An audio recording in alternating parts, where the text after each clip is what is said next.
right, we are in the last episode of our score series, which it's time flies when you're having fun, as they say. If you have not checked out the other episodes, highly encourage you to go back. They are in the archive. You can still listen to this one without listening to the others, but we're ending on a note that is more near and dear to my heart, so I'm excited for this. We're talking about why quality content really matters in the search economy. Ending in E of score, which is editorial. But David, we've been resetting every time. First, let's ask how are you doing? Are you Doing doing good. good? Having fun. The ink announcement, I think it was now a week ago, and maybe even 2 weeks ago, has created some nice ripple effects. So, been fun getting to meet a few local people that have reached out. So, yeah, all fun things on this side. I don't know on the pod if it's been stated or will have been stated by the time this goes live. So let's not brush past the announcement. For anyone who's not aware, maybe share what you're talking about. Yeah, so Pneuma, as of, and now I got to go look at the date. I think it was the 13th. Pneuma placed 170th on the fastest growing companies in the US list, which is super exciting. I think we're 16th in advertising and marketing, and then we are fourth in the state of Colorado and third in the state of Indiana. So, really exciting stuff. It measures Pneuma's growth over, I think it's 3 years. And I always say, right, it's easy to have a great month in business. It's a little bit more difficult to have maybe a great year, but uh, certainly proud of the team for 3 years of sustained growth. It's just really cool to see that coming from a little bit of a different vantage point of where, like we talked about earlier this week, we're jumping into the business and still improving today. And yet we still have plenty of cool awards to show for it. So it's our second time on Inc. We should be there next year and the following year as well. So really excited to keep popping up, but a special award for the team. And I think if anything, it's a nice reminder that the path we're on is right. We're doing all the right things to grow, and in the midst of all the what might feel like chaos of growing a business, there's a pretty cool award to share with the team. And I think for Numa as well, it's a bit of market validity, right? Like we're still a younger company. Having something like a higher placement on Inc. 5000 proves that one, we're growing our company rapidly, and two, you almost have to make the assumption that if we're growing that rapidly, we're doing the exact same thing for our clients as well. And we're only going to be there if we have success for our clients also. So I think the coolest thing is the story that it tells and almost the validity it gives to our services and the impact that it has for clients as well. I Awards always, of course, you like to toot your own horn and say, "Hey, we're doing great, we're growing." Those are the things that you strive for from a business perspective. Um, and I think you touched on it a little bit here, there in your response, but maybe just one quick follow up before we move on to the topic. Like, if you are a new individual and you're exploring Numa services, or maybe you're an existing customer, why do you think, like, maybe what's the number one reason why that status should matter? That's a good question. I think the biggest thing is it might matter a little bit differently for every other company on there, right? Not every company on that list is a service based agency, but what I would say is for us specifically, our entire business runs on the back of clients, runs on the back of our ability to serve clients and generate results for them. Um, we wouldn't be in business if we didn't have clients, and we certainly wouldn't be in business if we didn't have successful clients. And right, I think that comes back to the point of anybody can spin up a service-based business, have a couple good months, right? But it's a challenge to sustain that level of growth, that level of service for now going on 3.5 years at Numa. And I think that's the biggest thing, and really the biggest validity for us. You could have put us first on the list, 170th at 500th. Honestly, I don't care all that much about the placement. I care more about proof of the pudding, right? We've made it this far because we've served clients, and we will continue to really dial in and serve clients. We're not going to optimize for an Inc. 5000 award or anything of that sort, right? Our business strategy doesn't change.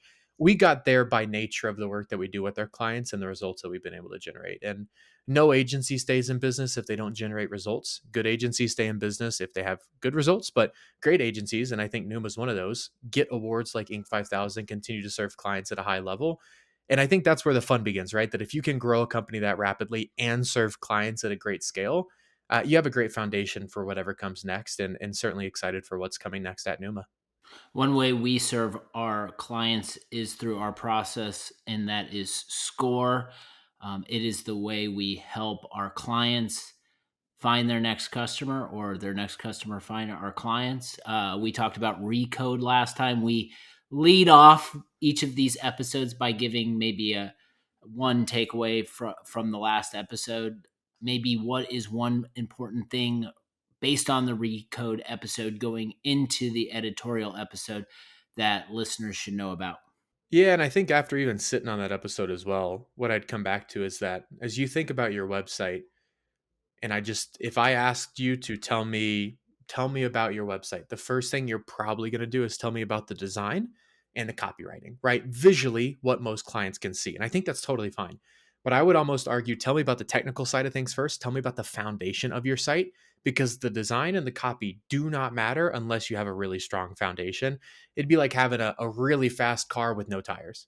Cool to look at. It has all the right parts, minus four of the most important parts. And I think that's where technical SEO comes into play, and that's where Recode comes into play for us.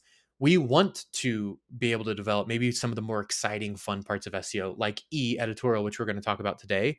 But R is the vehicle that delivers that to Google, right? R is the vehicle that allows all of your good work to be seen by others, especially your future customers. And R, I think the easiest way to put it, and maybe a nice recap, is it's just the foundation of your online digital home, right? If you see, and I have a home being built right behind me, they spent what felt like 2 months because they were super loud, but let's call it a month, laying the foundation, making sure that thing was as firm as it can get. And then they put up the rest of the house. So many people put up the rest of their online house before ever laying the foundation, and that online house continually falls on itself, or there's only a certain height that it can get because the foundation is really weak. So R is one of those things that, again, if I asked you about your website, you're not going to tell me about the technical SEO or site structure that you have, but I argue that maybe you should, because I think it's one of the most important parts of what you do on an online marketing standpoint. But most notably, again, it's your digital house, and that digital house impacts everything, not just SEO, but the technical SEO of your site, the technical site health, I should say, that impacts how you market yourself on social and those people that come to your website. It markets yourself if you do any advertising, how they come to your website, and most certainly SEO as well, and your site's relationship with Google. So again, all that being said, it's the foundation for your online house, right? If you want to build a really awesome big online house, it starts with the foundation, and you definitely don't want to get years and years into building something and realize that you need to start from scratch all over again. I don't want to just make assumptions and expect everyone to understand what we mean by editorial. So let's just start there with like the basics.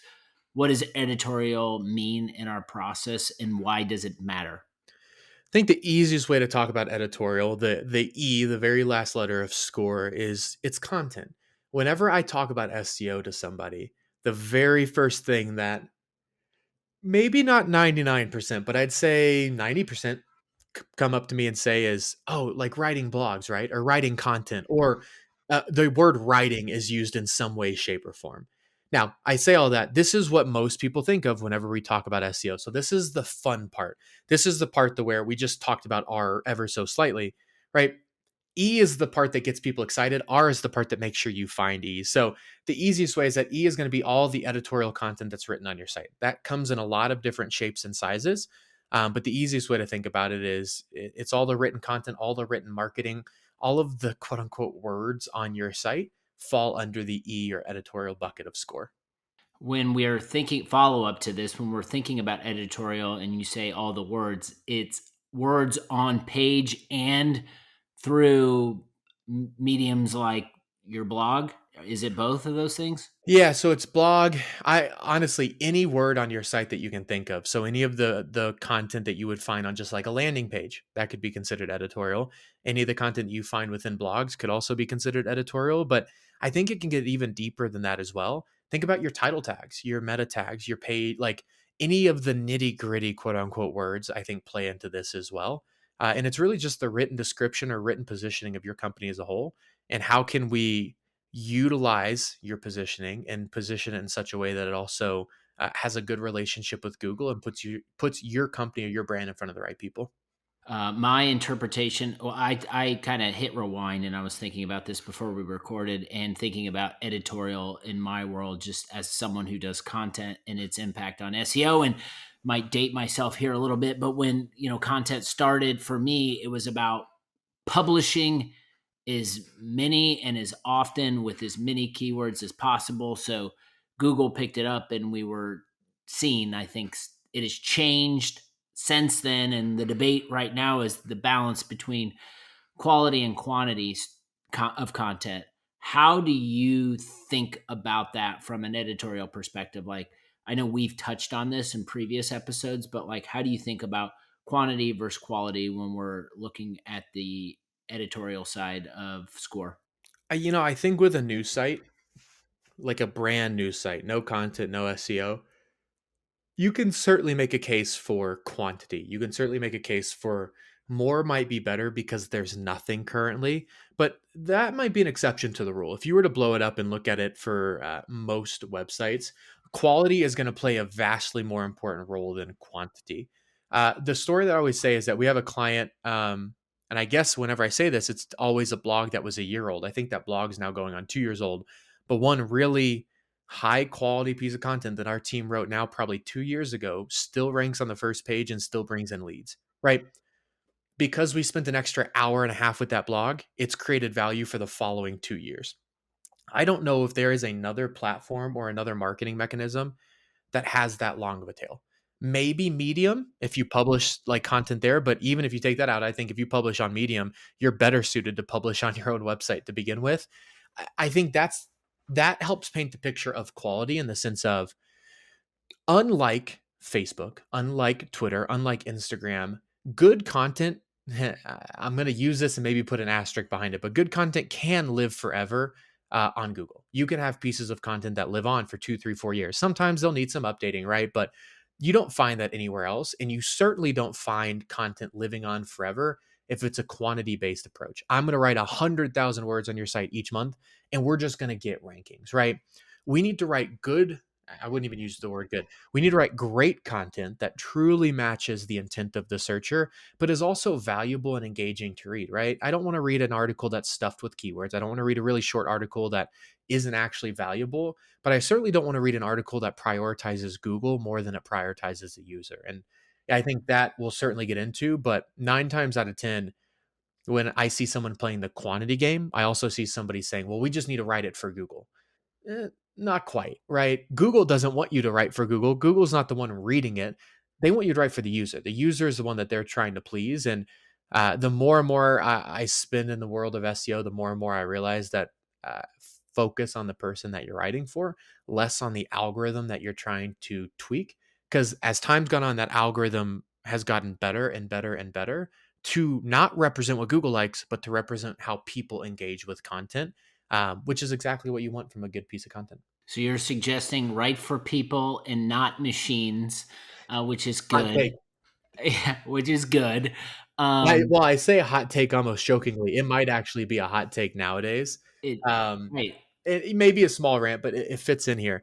I was on LinkedIn this morning, and somebody said, here's how you optimize all of your content for Chat GPT and AI search engines. And it was like, politely, just a whole bunch of just like crap about what you do in your content to trick algorithms and to trick search engines. And I, when's the last time you read a piece of content you're like, that piece of content tricked me? I like that brand more because they hacked the algorithm and they got no. Never. Like, honestly, I'll look at that and be like, this is really annoying. I need the real piece of content. I don't want the gamified piece of content. And, we have definitely considered how AI impacts it. I don't think that's a huge role in this episode, but like, I'd say the broadest thing is that we've really considered how search engines are changing and how our content needs to change with it. And time again, what we find is that we need to continue to write for the person and almost put the machine, the algorithm, the whatever to the back burner, second, third, fourth, fifth, sixth place. Because again, people use these machines and these machines need to be successful. They want to optimize for the person as well. So I could go on for days on that. I won't, but I definitely think it's a fair point of, as hot of a take or as sarcastic as that might have seemed, I think it is a hot take now and like in today's world so much can be automated, so much can be done with tech. I think the more human touch you put on something, the better it does, especially from a content perspective. So maybe using us as an example, right? We started, or when I joined, right, it was we're trying to establish our story, our point of view, creating content on the search economy. This is the Search Economy Podcast. This is the story we share with the market. Publishing on our blog, publishing conversations like this, just trying to get our point of view on what our position is within search out in the market. Now we're beginning to publish more topics through our content that people who are searching and Pneuma is a good fit for might be easier to be found. How do you think about the balance between those two things? The balance between creating kind of narrative driven content, creating SEO driven content. Are they one and the same? Should they look about the same? Like, how do you think about that? One of the tenets of the search economy is that, unlike traditional advertising, billboards, magazines, you name it, I know when we write something that it's going to have interest because I can use tools like SEMrush to find what people are already looking for. So I would say let SEO drive your strategy, let narrative content drive the deliverable. Let SEO drive what you'll be writing on from a topic standpoint, because you can go look at what people are searching, right?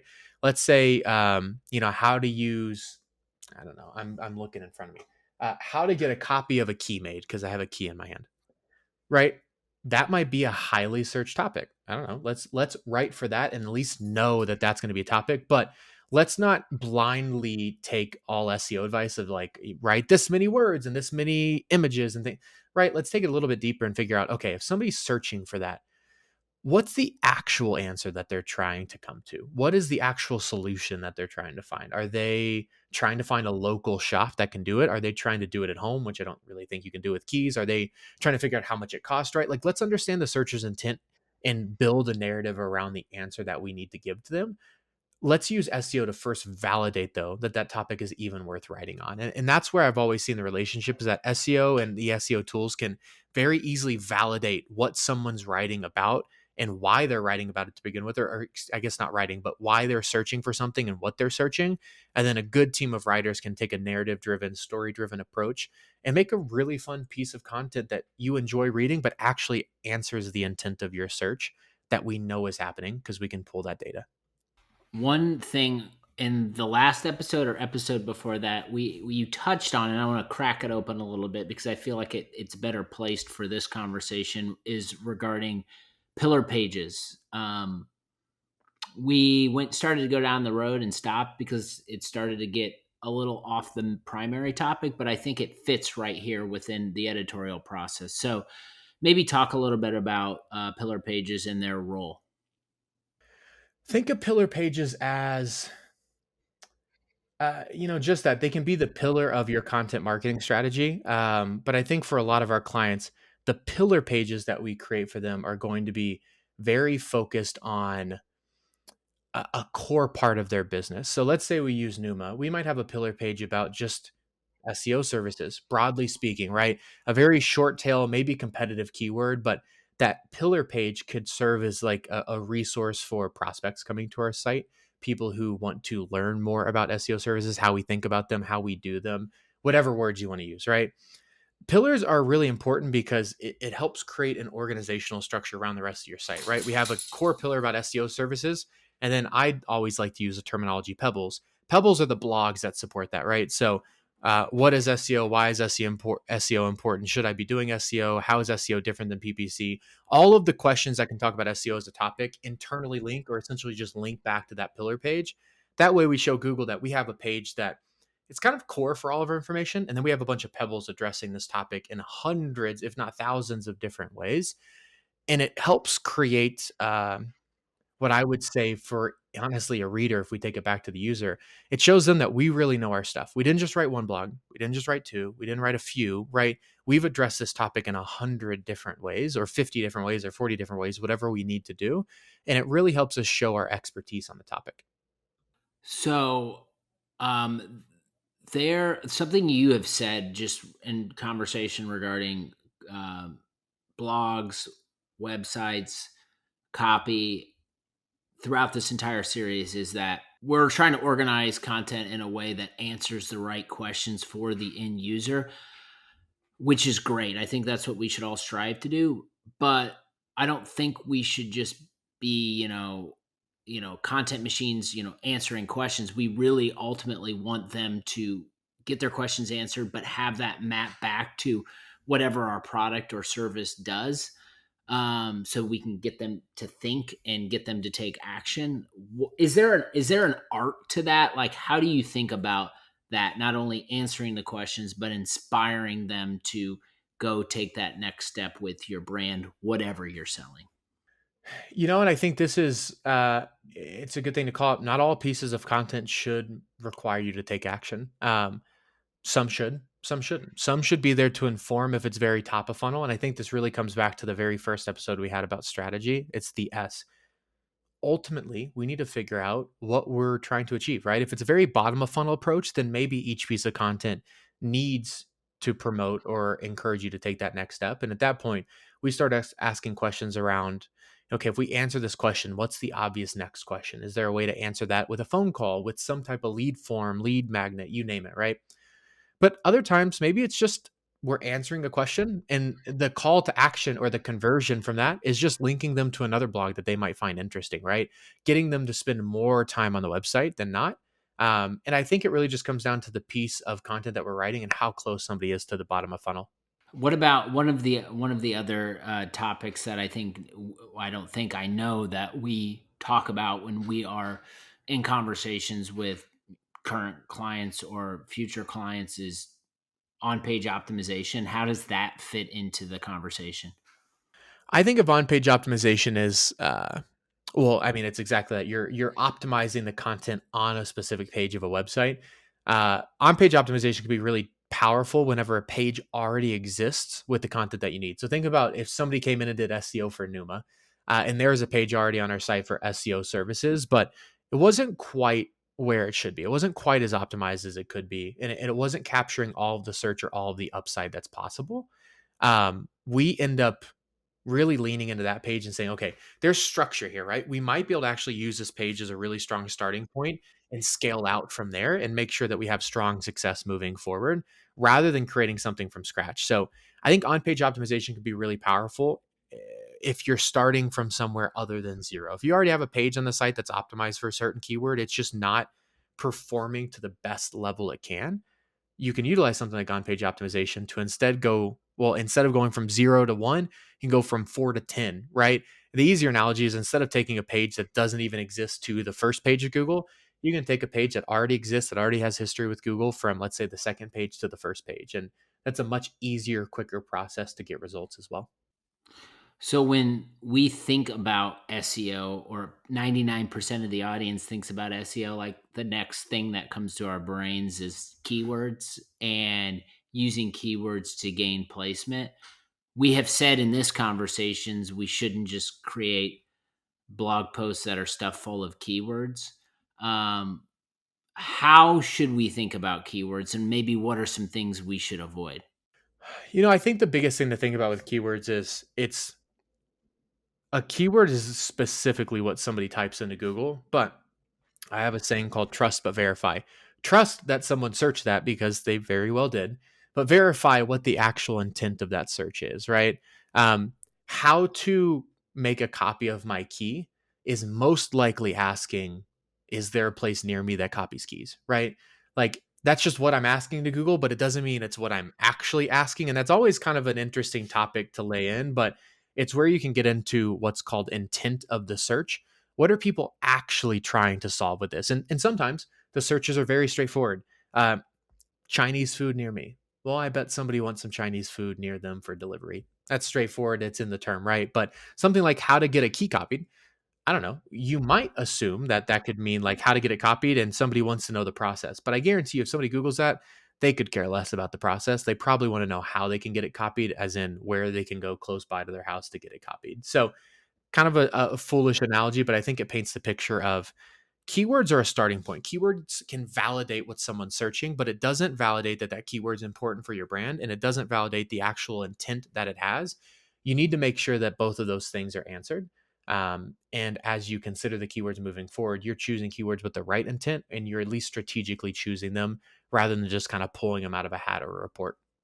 Okay, so based on what you just said there, and something we haven't mentioned yet, but has come up in previous episodes, is that there should be a long game approach we take with content, right? We're not just you're not don't expect to just publish a first your blog article or update your website and have the leads come into Rushing in. overnight.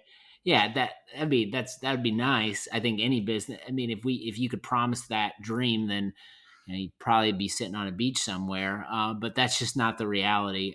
So I don't know, like from an editorial perspective, what signals should we be looking at to make sure that we are on the right track or doing the right stuff with our content?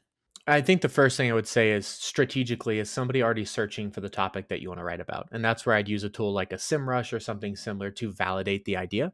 And 9 times out of 10, they are. So then I would go create a piece of content, right? From there, let's say I publish it. I know we're skipping a few steps, but you publish that piece of content. You consider searchers' intent. You consider length. You consider what's valuable, what's not. Craft a really nice piece of content. You publish it. The first thing you're going to see is nothing. The second thing you're going to see are likely some impressions. And this just means that Google's picking up your piece and it's starting to put it in front of people. Doesn't mean that anybody's necessarily clicked on it yet, but it's visible. You can click on it if you want. And then if it's a good piece of content, maybe with a few tweaks, you'll start to see some clicks. People coming to your site, reading your piece of content, engaging with it, and maybe converting, right? And from clicks, you'll see leads, and from leads, you'll see revenue. That whole process could take 4 months for a good piece of content, 3 months, 2 months, 12 months, right? It depends on the piece of content, but it also depends from that impression to click to lead to revenue. Each of those steps requires some tweaking of that piece of content. And sometimes it's not a lot. Sometimes it is a lot. Sometimes you need to rework something. Sometimes you can do what I call a one take wonder and you crush it and you don't need any changing at all, right? It again depends on the piece of content, but you'll start to see some data about, okay, I'm getting impressions, I'm getting a few clicks, but I think if I make this change, I can get more clicks. I do it. Oh, great. I'm getting more clicks now. People on the page, but maybe they're converting at the rate that I would expect. Let's make these changes. And oh, great. They're converting now. Let's go convert them into revenue. So those are the things that you'll see. But I think that's all quantitative. The qualitative stuff that I notice with a lot of our clients is that, hey, I'm reaching out, contact form, loved reading a few of the blogs on the site, excited to chat more. And like you'll see people read, share, talk about those pieces, maybe even in a sales call. That's a good signal that people are engaging the content or engaging with the content and actually using it to drive their business decisions forward.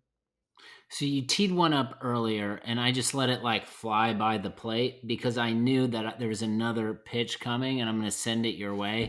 And I want to crack open the can of worms just because I think we haven't really talked about it too much on Yeah. here and relevant topics. So AI, right? Tidal wave. About this time last year is when it started. You had content people saying this is gonna take over my job, and I'm not gonna be able to work, and machines are gonna write all the content, and all the content we see is gonna suck. And then kind of dust settled. We had some people like understanding how AI worked in the process. Some people using it, other people still detracting from it. How do you think about the role of AI within content? Things that you should be doing, things that you should be avoiding, anything around AI. I think AI plays a really special role, but it's in the beginning stages. It's the analysis and the strategy, right? I've toyed around with using certain AI tools to say, hey, I want to write a piece of content that helps me achieve phone calls. And it's phone calls for, I always use the analogy, a roofing company, right? Help me understand by using SIMrush data what are the keywords that people are searching that might lead to phone calls for roofing leads, right? And let's say it finds me a good set of keywords. I'll have it analyze maybe the SERP, what other people have written about that content, and help me do a lot of strategy and analysis to understand what the right or wrong piece of content is to write. And at that stage, that's where I tell you to stop. And once you start writing, write it with a human touch. I don't think AI can never play a role in creating content, but you and I both know when we go on LinkedIn, like, yeah, that post was probably written by ChatGPT because it's awful. Or that post was definitely written by a human because it's great. There's still such a vast void between the two outputs of quality that it just isn't going to work. And even if you can get something ranked, and this is the argument of like, well, AI content still ranks, totally. It doesn't convert and it's not very fun to read and it's not going to rank forever. So ranking is not what you optimize for. You optimize for revenue. Ranking is just a step. In AI, you can certainly write content fully baked from AI, post it, get it to rank, but it doesn't mean that it's going to convert. And I think that's the biggest thing that you need to be aware of. So I say all that. AI definitely plays a role. I think it's going to continue to be a place where people do top of funnel search. But if I asked you, if you would buy Chinese food for me and you Googled Chinese food near me, well, I already gave it away. You would Google it. You would not go to ChatGPT. You would not go to Gemini. You would not go to Perplexity. You would go to Google and say Chinese food near me, and you would make a purchasing decision. So I always say, and if you're looking at the screen, well, if I can grab a credit card, right? It's the credit card searches. It's these items, right? If I have a credit card in my hand and I'm ready to buy something, I'm going to Google 9 times out of 10, if not 10 times out of 10. If I'm just interested in learning about a topic, maybe I'll use Google, maybe I'll use ChatGPT or an AI based search engine. But when it comes to the searches that matter, Google is still going to drive 90 to 95% of those, along with Bing. I think maybe there's an entire AI episode in Episode. our future. Yeah, I always think about Terminator 2, and I just think about the takeover and all these content people just looking over their shoulder as people come barging into home offices. But that's just the visual that's in my brain based on all the narrative that's been on LinkedIn over the last year. But that's neither here nor there. Let's close this out. So, I think of Iron Man. No, not Iron Man. I think it's Avengers Age of Ultron. If you know which one that is, where he creates a robot with artificial intelligence. okay, I can't yes. get that one out of my head. That's a little newer, but I'm an Iron Man person. Where is it? Clearly, if you can Yeah. see behind me. Um, yeah, I have that image burned into my mind. Good movie. If you haven't watched it, Terminator 2 Yes. is good too. Yes. Shout out all the movies. Dystopian movies Yeah, about AI. exactly. It's been in the top of our brains for some time. What's the most important recommendation that you have for anyone looking to create more content that aligns with their brand, but also allows more potential customers to see their brand? Like, what do you say as we close out this series? Pretty sure you've banned this response from me, but I'm going to use it anyway. Talk to your customers is first and foremost. Slow down to speed up and figure out what the customers that have purchased from you have searched in their process of finding you and in the process of buying from you. And if they can't remember, that's pretty normal. I wouldn't be surprised, but work it into your process moving forward so you can understand the types of questions that they ask to Google so you can have a starting point for content. Build quality driven content. The one thing we didn't talk about, but I think it fits in well here, your content should have an angle or a wedge, as I call it, something unique about your post that no one else can replicate. And that's your company's unique differentiator. We don't build those for our clients at Pneuma. They typically have them already, which helps.